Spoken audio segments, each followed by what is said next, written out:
ذاك اليوم سوينا مقلب بالفنانة نسمة العراقية وخليناها تجرب البريسكت المدخن، بس اليوم انا وماما نسمة اجينا حتى شو نسوي؟ نجرب شتافات الخروف المدخنة. وين؟ بمطعم ميت مود. وين صاير؟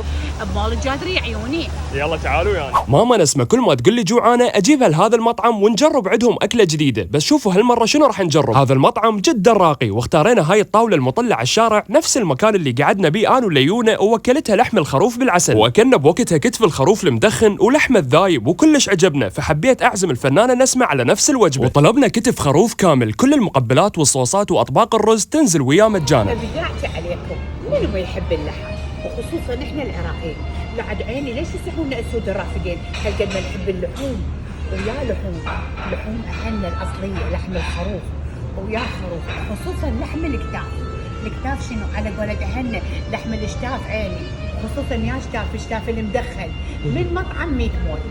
راح تجي وتاكل وما راح تخسر، يوميا تجي تطلب الوجبه، وجبة نسمة لحم الاشتاف العراقي المدخن من ميت مود بمول الجادرية. تعال شوف الطعم مالته الا خرافي، باع اللحم الذايب باع. لا لا لا لا لا ما راح تخسر شيء، هاي راح تصح لها وجبة نسمة جديدة.